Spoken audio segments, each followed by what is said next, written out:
Thank you, Mr. Secretary, for sharing your time with us on a very important and very high-risk issue. In 2005, the President of Iran stated, quote, "Israel must be wiped off the page of time," end quote.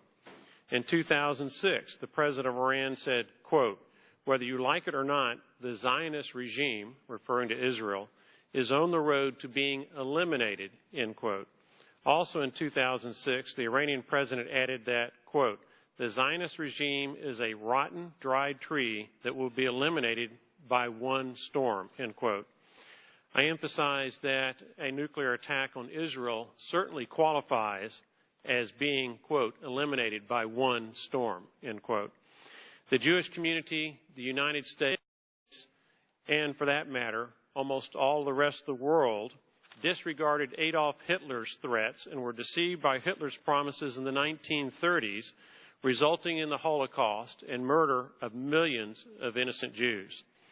Inasmuch as Israel appears to be Iran's #1 target, I give great weight to Israel's opinion about the Iran nuke deal that you advocate. So far, Israeli Prime Minister Benjamin Netanyahu has not been favorably impressed, having said, quote, "What was achieved in Geneva is not an historic agreement, it is an historic mistake," end quote. Quote, "To a large degree, this agreement rescues Iran from the pressure it has been under and also gives it international legitimacy to continue its nuclear program. This is a bad agreement," end quote. It seems to me, Mr. Secretary, that the key to any agreement is whether the United States can and will enforce it.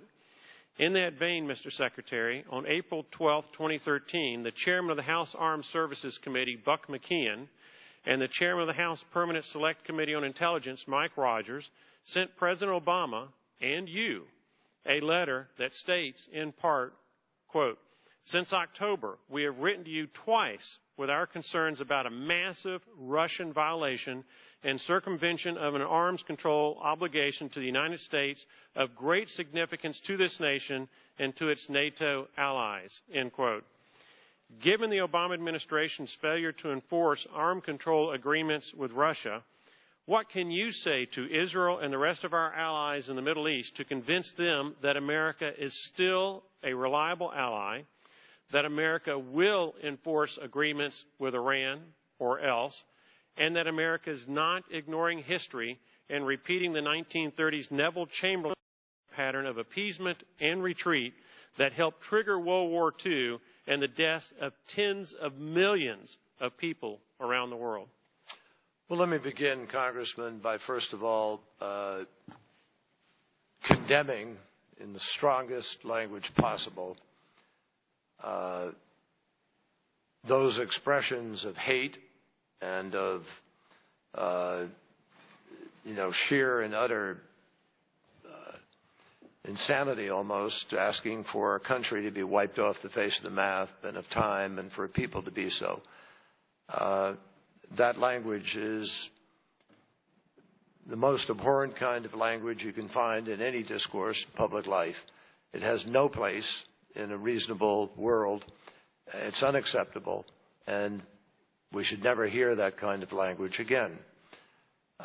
Secondly, with respect to Prime Minister Netanyahu and, quote, his attitude about this, I've had many conversations with the Prime Minister. He's a friend of mine. We talk frequently, and I respect his leadership, but I think he and I are working very, very effectively together on a lot of things. He knows, and I think Israel knows, that nothing will come between our relationship. Our security relationship, our commitment to Israel is ironclad. And we just may occasionally have a difference of tactics, but we have no difference strategically in what our goal is. Our goal is to make Israel safer, make the world and region safer, and we are committed to not allowing Iran to have a nuclear weapon.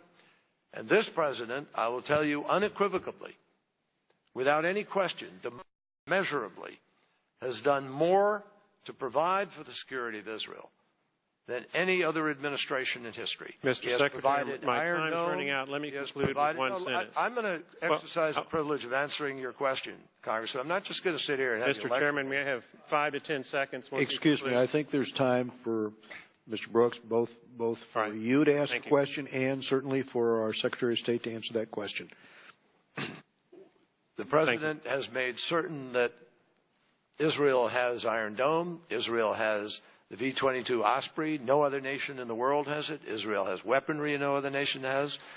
We have an aid program, a day-to-day collaboration, day-to-day.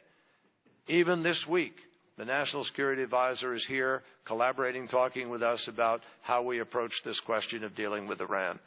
So I will tell you that we take no backseat to any administration ever in our support and our friendship and commitment to the State of Israel. Now, that said, I think that the United States is engaged in many efforts in the region now that make clear our determination to be a friend and supportive. We are removing weapons of mass destruction from Syria. We're engaged in major discussions with the Saudis, Emiratis, and others about Syria, about other issues. And I think those countries understand that when the President says Iran will not get a nuclear weapon, and he actually develops the military capacity to guarantee that, which no other president did, they can trust that the President means what he says.